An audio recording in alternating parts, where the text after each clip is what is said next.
నమస్కారం అండి. దుర్ముఖ నవ సంవత్సర ఉగాది మరియు శ్రీరామనవమి ప్రత్యేక సంచికగా ఈ ఉగాది 22వ సంచికలోకి మీ అందరికీ ఇదే మా ఆహ్వానం. ఈ సంచికలో ఉగాది పచ్చడి మరియు పంచాంగం విశేషాల గురించి పచ్చడి పంచాంగంలో విందాం. వేసవిలో తీసుకోవాల్సిన జాగ్రత్తలు, పద్యం, శ్రీరామనవమి సందర్భంగా సీతారాముల కళ్యాణంలో చెప్పే సీతారాముల ప్రవర విందాం. అంతకన్నా ముందుగా ఒక టంగ్ ట్విస్టర్ మీకోసం. ఏది అనండి చూద్దాం. కప్ప కప్పపక్క కప్ప, కప్ప కప్పపక్క కప్ప. ఏది త్వరగా చెప్పండి. ఉగాది పండుగ అనగానే మనకు గుర్తుకొచ్చే రెండు: ఉగాది పచ్చడి, పంచాంగ శ్రవణం. ఒక కొత్త కొండలో 6 రుచులు: తీపి, పులుపు, కారం, చేదు, వగరు, ఉప్పులకు ప్రత్యేకంగా చెరుకు, బెల్లం, మామిడికాయ ముక్కలు, పచ్చిమిరపకాయ, వేప పువ్వు, కొబ్బరి, ఉప్పు, అరటిపళ్ళు, చింతపండు, మునగను కలిపి పచ్చడిగా చేస్తారు. అదే ఉగాది పచ్చడి. కొంతమంది గరిడి జారుగా చేస్తే, కొంతమంది అన్నంలో కలిపి తినే కొబ్బరి పచ్చడిలా గట్టిగా చేస్తారు. అంటే కొంతమంది త్రాగేలా చేస్తే, కొంతమంది తినేలా చేస్తారు. ఎలా చేసినా ఆ షడ్రుచుల కలయికే జీవితం అని తెలపడమే ఆ పచ్చడి యొక్క పరమార్థం.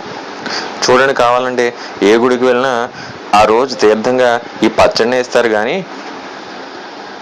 వేరే ఇంకేం వేరు. అది ఉగాది పచ్చడి సంగతి. మరి పంచాంగం అక్కడికి వస్తున్నా.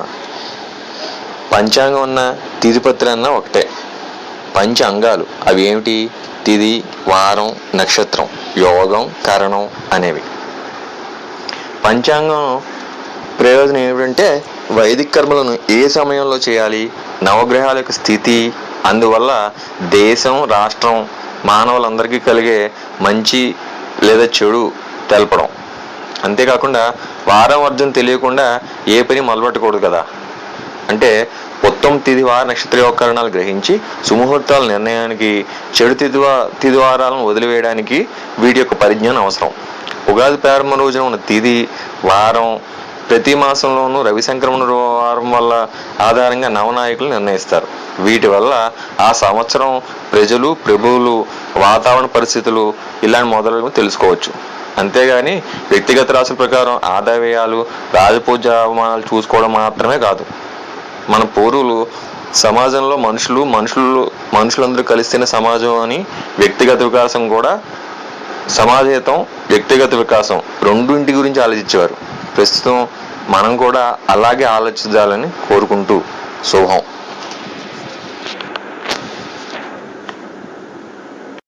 కప్ప కప్ కప్ కప్ప, కప్ప కప్ కప్ కప్ప, కప్ప కప్ కప్ కప్ప, కప్ప కప్ కప్. వేసవి వచ్చేసింది. తనతో పాటు వడగాలులు, దాహం, నీరసం, అలసట తీసుకొచ్చేసింది. వీటి వల్ల చిరాకుతో మరింత నీరసం. రోజంతా సూర్యుడు నిప్పులు కురిపిస్తాడు. ఆ ఎండకు ఒకటే ఉక్కపోత. పగలు ఎక్కువ, రాత్రి సమయం తక్కువగా ఉంటుంది. కొద్దిపాటి జాగ్రత్తలు తీసుకుంటే మండు వేసవిని కూడా చల్లని వెన్నెల్లా ఆస్వాదించవచ్చు. కొన్ని వేసవి చిట్కాలు చూద్దాం. ఆహార పదార్థాల్లో నూనె కొంచెం తగ్గించి వాడాలి.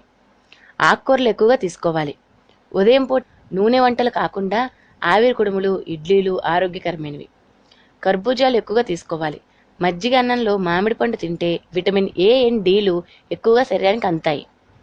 కూల్ డ్రింక్స్ కన్నా కొబ్బరి నీళ్ళు చాలా మంచివి. కాఫీ, టీలకు వీలైనంత దూరంగా ఉండాలి.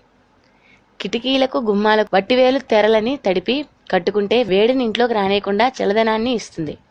సాధారణంగా పిల్లలు వేసవి సెలవుల్లో ఎండలోకి వెళ్ళి ఆటలు ఆడుతారు. అలా ఎండలోకి వెళ్ళనేయకుండా ఇండోర్ గేమ్స్ ఆడించాలి. పలుచని మజ్జిగలో కాసింత నిమ్మ లేదా దబ్బాకులు వేసి ఉప్పు వేసుకుని పలుచుగా కలిపి పిల్లా పెద్ద అందరూ తాగితే ఆరోగ్యానికి మంచిది.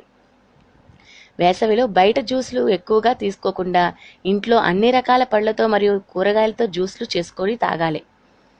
పిల్లలకు మజ్జిగ, కొబ్బరి నీళ్లు, గ్లూకోజ్ నీళ్లు, నిమ్మరసం, ఎండు ఖర్జూరం, నానబెట్టిన నీళ్లు, సగ్గుబియ్యంతో కాచిన నీరు, గ్లాసుడు నీళ్ళలో చిటికెడు ఉప్పు, ఓ స్పూన్ పంచదార కలిపి ఓఆర్ఎస్ ద్రావణంలా కలిపి ఇస్తే మంచిది. తాటి ముంజలు వేసవిలో మాత్రమే అందుబాటులో ఉంటాయి. లేత కొబ్బరిలా ఉండే తాటి ముంజలు ఆరోగ్యానికి ఎంతో మేలు చేస్తాయి. కొబ్బరి బొండాలు కాస్త రేటు ఎక్కువ అనిపించినా తర్వాత హాస్పిటల్ మందుల ఖర్చులతో పోల్చుకుంటే వీటికి పెట్టే ఖర్చు తక్కువే. కొబ్బరి నీళ్ళలో అనేక పోషకాలు ఉంటాయి. అధిక ఉష్ణోగ్రతను తగ్గిస్తుంది. మూత్ర విసర్జన సాఫీగా అయ్యి కిడ్నీలకు సంబంధించిన వ్యాధులు దరిచేరవు. కొబ్బరి నీళ్ళలో గ్లూకోజ్ కలుపుకుని తాగితే వేసవి బడలిక నీరసం చాలా త్వరగా తగ్గిపోతుంది. నీరు ఎక్కువగా ఉండే ఆహార పదార్థాలు తీసుకోవాలి. అలాగే నీటిని ఎక్కువగా తాగాలి. వేసవిలో బయటికి వెళ్ళేటప్పుడు కళ్లకు సన్ గ్లాసెస్ మరియు టోపీ వంటివి ధరించాలి. వయసు 50 దాటిన వారు తమ ప్రయాణాల్లో తప్పక ORS ప్యాకెట్స్ వెంట తీసుకువెళ్ళాలి. ఒకవేళ మీరు వివిధ రకాల ఆరోగ్య సమస్యలకు కలిగి ఉంటే మాత్రం ఎక్కువగా సూర్యరశ్మికి బహిర్గతం అవ్వకండి. గుండె సంబంధిత వ్యాధులు, ఊపిరితిత్తుల వ్యాధులు మరియు మూత్రపిండ వ్యాధులు కలిగి ఉన్న వారు సూర్యరశ్మికి బహిర్గతం అవ్వడం వలన త్వరగా డీహైడ్రేషన్కు గురి అయ్యి వ్యాధి తీవ్రతలు అధికమవుతాయి. వేసవి కాలంలో శరీరానికి అతుక్కొని బిగుతుగా ఉండే దుస్తులను ధరించకండి. వదులుగా కాటన్తో తయారు చేసిన బట్టను ధరించండి. దీనివల్ల మీ శరీరానికి గాలి తగిలి డీహైడ్రేషన్ జరిగే అవకాశం తక్కువగా జరుగుతుంది. ఆల్కహాల్, సిగరెట్ మరియు కార్బోహైడ్రేట్ వంటి ద్రావకాలకు దూరంగా ఉండండి. వీటి వలన శరీర ఉష్ణోగ్రతలు పెరుగుతాయి. వేసవి కాలంలో బయటికి వెళ్ళేటప్పుడు మీతో వాటర్ బాటిల్ని తీసుకెళ్ళండి. ఇవన్నీ జాగ్రత్త తీసుకుని వేసవికాలాన్ని చల్లగా ఆస్వాదించండి. జిహ్వాగ్రే వర్తతే లక్ష్మి, జిహ్వాగ్రే మిత్రబాంధవాః, జిహ్వాగ్రే బంధన ప్రాప్తి, జిహ్వాగ్రే మరణం ధ్రువం. మనం మాట్లాడే మాటలు అంటే నాలుగు చివరనే లక్ష్మి ఉంది. నాలుగు సహాయంతో పలికిన మాటల వల్లనే మనకు బంధుమిత్రులు ఏర్పడతారు. మన మాటల కారణంగానే బంధనం అలాగే మరణం కూడా ఏర్పడుతుంది అని చెప్పేసి శాస్త్రవాక్కు. మనం ధర్మబద్ధంగా బతుకుతూ చక్కని సంభాషణ లక్ష్మీప్రదం. మంచిగా మాట్లాడుకోకపోవడంతో మంచిగా మాట్లాడే వారి దగ్గరికే బంధుమిత్రులు వస్తారు. గర్వంగా మాట్లాడడం వలన ఒక్కొక్కసారి బంధనం కూడా ప్రాప్తించవచ్చును. మాట పొందుకు లేకపోయినచో ఇతరులకు రుచించకపోవడం వలన అది మన ప్రాణంలో కూడా ముప్పు తేవచ్చును. మంచిగా మాట్లాడడం అభ్యాసం ద్వారా అయినా అలవరుచుకోవాలి. మాట మంచిదైతే ఊరు మంచిదవుతుంది కదండి. పరమేశ్వర, మంచి వాక్శుద్ధిని మాకు ప్రసాదించు. కప్ప కప్పబక్క కప్ప కప్ప కప్పబక్క కప్ప కప్ప కప్పబక్క కప్ప కప్ప కప్పబక్క కప్ప. మేమిద్దరం మాకొక్కరు అనుకునే ఈ రోజుల్లో మన తల్లిదండ్రులు, తాత, బామ్మల పేర్లు కాకుండా ముత్తాత గారి పేరు ఎంతమంది తెలుసుకోవాల్సిన అవసరం ఉందా? నిజంగా చాలా ఉంది. ఎందుకంటే వివాహ సంబంధాలు చేసేయడానికి అటు 7 తరాలు ఇటు 7 తరాలు చూడాలి అంటారు. సరే, మరి ఇప్పుడు ఈ 2016 శ్రీరామనవమి సందర్భంగా, సీతారాముల కళ్యాణోత్సవం సందర్భంగా ఇరువురు వంశవైభవాన్ని తెలుసుకుందాం. ముందుగా రఘువంశం అంటే దశరథ మహారాజు పూర్వీకులు.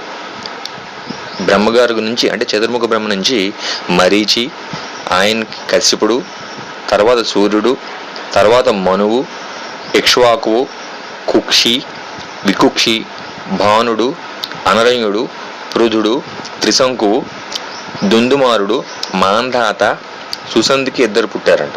ధ్రువసంధి, ప్రసేనజిత్తు.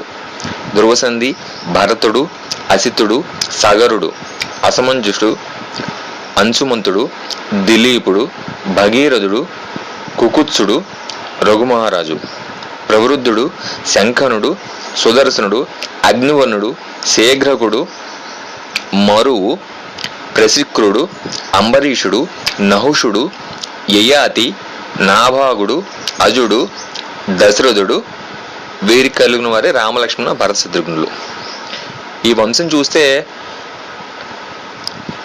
సూర్యుడు ఉన్నాడు చూసారా, సూర్యవంశం అంటారు అందుకే.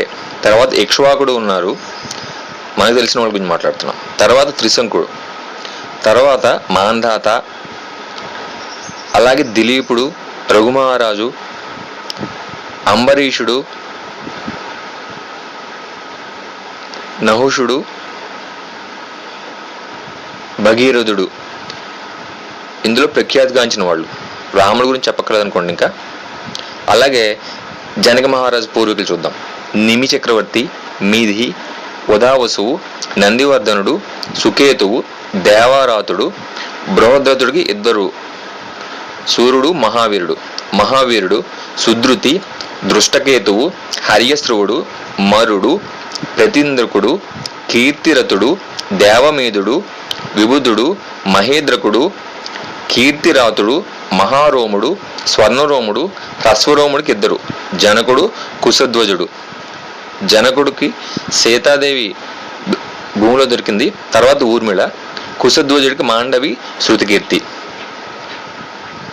అయితే ఇంకో విషయం ఇక్కడ తెలుసుకోవాల్సిన విషయం ఏంటంటే, శ్రీరామనవమికి సీతారాముల కళ్యాణోత్సవం సందర్భంగా వేద పండితులు ఉచ్చరించే కళ్యాణ ప్రవరలు.